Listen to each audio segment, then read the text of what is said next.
I want to take a few minutes and talk about a specific part of my process that's called the design consultation. It can be in person at my studio, or it can be held virtually. Most people opt for the virtual option just because we're all very busy and that's one less place to drive. So take today, for instance. I just finished a design consultation for a client who's booked in for personal branding.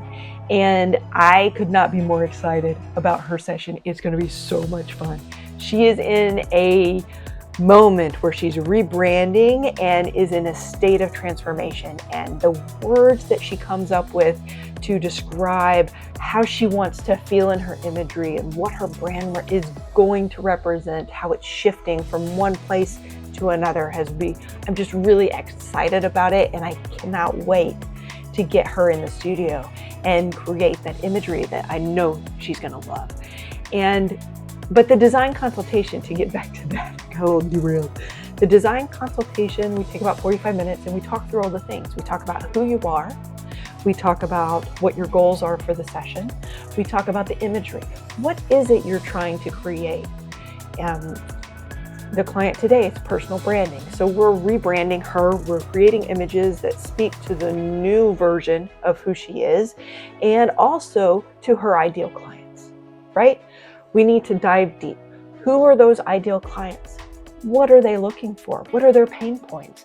What is it that they need to see in her imagery to trust her, that know, like, and trust factor, right? We build that into our imagery, and we do that by getting to know each other in the design consultation and really talking through the details, the who, what, where, was, and whens.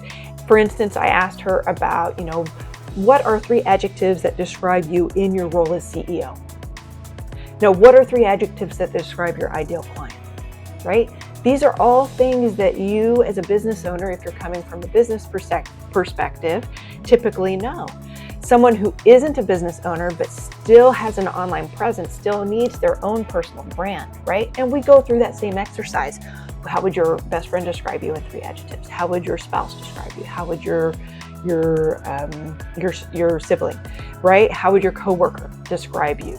And we take all of those adjectives and we design based around those adjectives.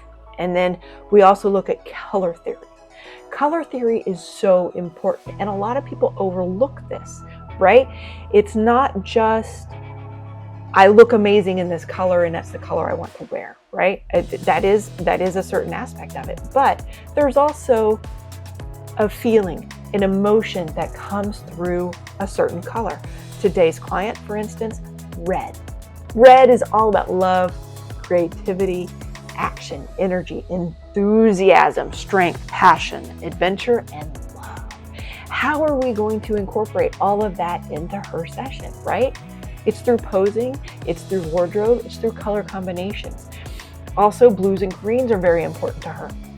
Green is all about prosperity, nature, wealth, loyalty, and health, right? Blue is all about trust, power, confidence, purpose, security, and tranquility. We have all of these feelings, all of these emotions that go into the different colors, and we want that to come through her imagery. These are all words that support her ideal client, the people who come to her to solve their problems. And it's very exciting to talk through all of this in your design consultation. So what else do we talk about? Besides all that, we talk about how you're going to use your images, right? Are you building a speaking platform? Do you know that an image for a speaking engagement that's during the day is much different than an image for a speaking engagement at night? $500 plated dinner versus $12 lunch, right? Totally different vibes, totally different audience. There might be a few people crossing over, but really in general, different vibe, different audience, different image. You need the imagery to speak to the audience that you are speaking to.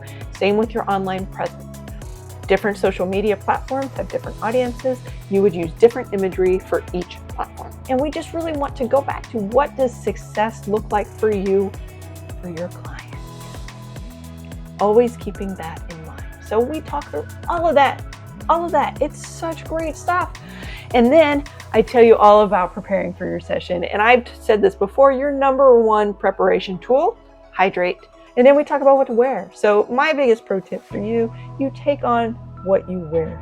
So you're going from a 3D space to a 2D space. Clothing looks very different in person versus in camera. And some things that are big and loose and flowy look amazing in person, but make you look like a big rectangle or a big square on camera, and it's not flattering. And we don't want you to have imagery that does not speak to who you are, allow you to be confident, and is not flattering. Nobody's going to use that. Why would you use that? I don't leave anything out because I want you to be fully prepared. I don't want you walking in here going, I don't know what's going on. This is really weird. I don't understand.